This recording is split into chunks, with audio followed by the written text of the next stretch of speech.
What's up, you Sigma the Bluffers? Welcome to my last vlog of 2023. I'm going to be taking a break from YouTube to focus on other things for a little bit. And this one I show up at the game just after midnight for a quick poker fix. And little did I know I was about to sunrun and book one of my most profitable sessions ever. Let's get into it. About 10 minutes after I sit down, this hand happens. Under the gun straddles to 5, middle position raises to 15, the low jack min 3 bets to 30. Folds to me in the small blind, and I look down at pocket kings.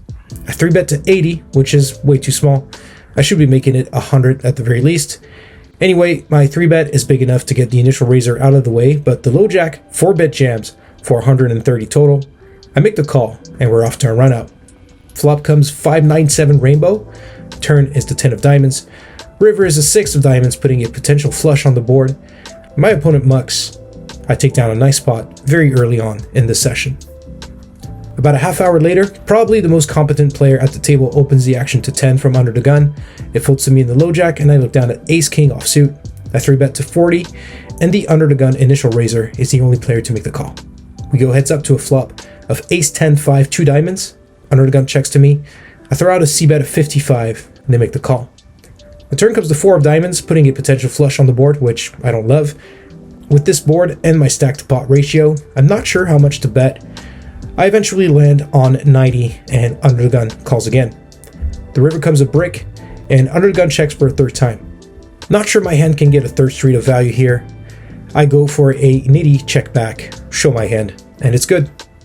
A couple of hands later, I pick up pocket sixes in under the gun 1, open the action to 12, and I get called by the cutoff, button, and big blind. We go 4 ways to a flop of queen ace 4 2 spades, and the big blind checks to me. Emboldened by my early run good and this board, which heavily favors my range, I decide to immediately turn my pair of sixes into a bluff and c-bet for 30.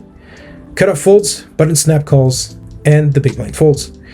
We go heads up to the turn, which comes to 7 of diamonds. Putting my opponent on either a weak ace or a spade draw, I fire a second bet of 65, and my opponent snap folds. Another couple hands later, we got ourselves a family pot brewing as the hijack, cutoff, button, and small blind all limp. I look down at 7-3 offsuit in the big blind and check back. We go 5 ways to a flop of 5 jack 3 2 clubs, on which action checks around. The turn comes. The 7 of spades gave me 2 pair and putting a second flush draw on the board. On this card, the small blind decides to lead for 10. I raise to 35. Action folds back to the small blind, who re-raises to 160. Oof. Very difficult to put my opponent on a range here, as this was a limp pot and they completed from the small blind. I do block the sets of 3s and 7s and some bigger 2 pairs like jack 3 and jack 7, but I don't know, it doesn't feel like I'm good here, and even if I am, there's a ton of rivers that are going to put me in a very tough spot. So after thinking it over a while, I end up making a disciplined laydown, and my opponent was kind enough to show jack 7 for the bigger 2 pair. Happy to find the correct fold here. Sometimes you lose a pot, but in the end, it's still a win. I lose a few more smallish pots over the next half hour before this hand, where under the gun opens the action to 10. The hijack and cutoff make the call, before I look down at pocket kings on the button. I 3-bet to 40. Again, could go a little bigger. I get called by the initial raiser and the hijack. The cutoff folds. We go 3 ways to a flop of 9-5 jack 2 clubs, on which under the gun decides to lead for 50, and the hijack folds. With a bunch of straight and flush draws available, I decide to raise to 160. Under the gun doesn't take too long before shoving for 366 total. I'm not loving this spot, but at this point, I think the hand played itself. Folding was obviously not an option. With this board texture, I couldn't just call and let my opponent see a cheap turn card. And now I find myself in a spot where I only need to be good about 25% of the time to make this a profitable call. So I make the call, and we go heads up to a run out, which comes an 8 of spades and a 6 of clubs on the river, which I really hate to see. But my opponent flips over ace jack for top pair, and my pair of kings is good. I take down the largest pot of this session so far, but it won't be the biggest. That distinction belongs to the very next hand. I'm still stacking chips when this hand happens. It starts off with a $5 button straddle, small blind raises to 17, big blind calls, under the gun calls, before I look down at pocket jacks. I 3-bet to 75, that's more like it. I get called by the small blind initial raiser and under the gun, which is a little bit curious. There's already over $200 in the middle, as we go 3 ways to a flop A 3 jack ace rainbow. I flop middle set on an ace high board that likely hit one of my opponents.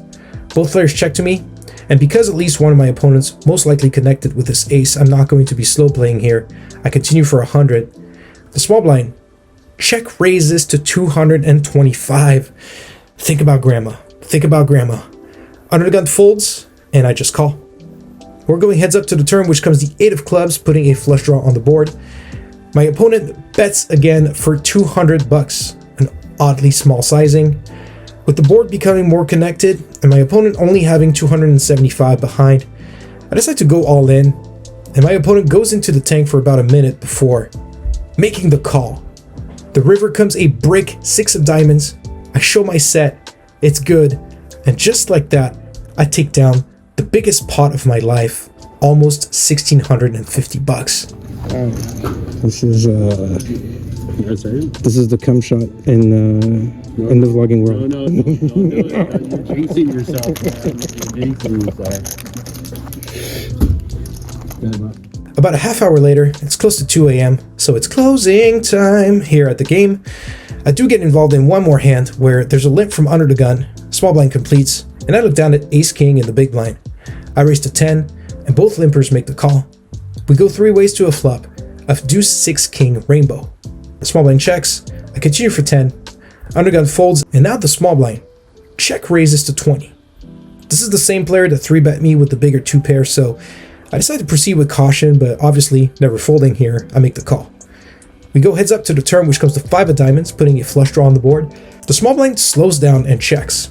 I'm not really sure what to make of this, so I check back.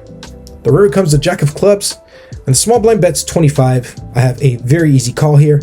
They show king 8 of diamonds for a worse top pair. I'm surprised it didn't fire the turn after they picked up a flush draw. Maybe they were setting up another check raise, who knows. In any case, that's another pot coming my way.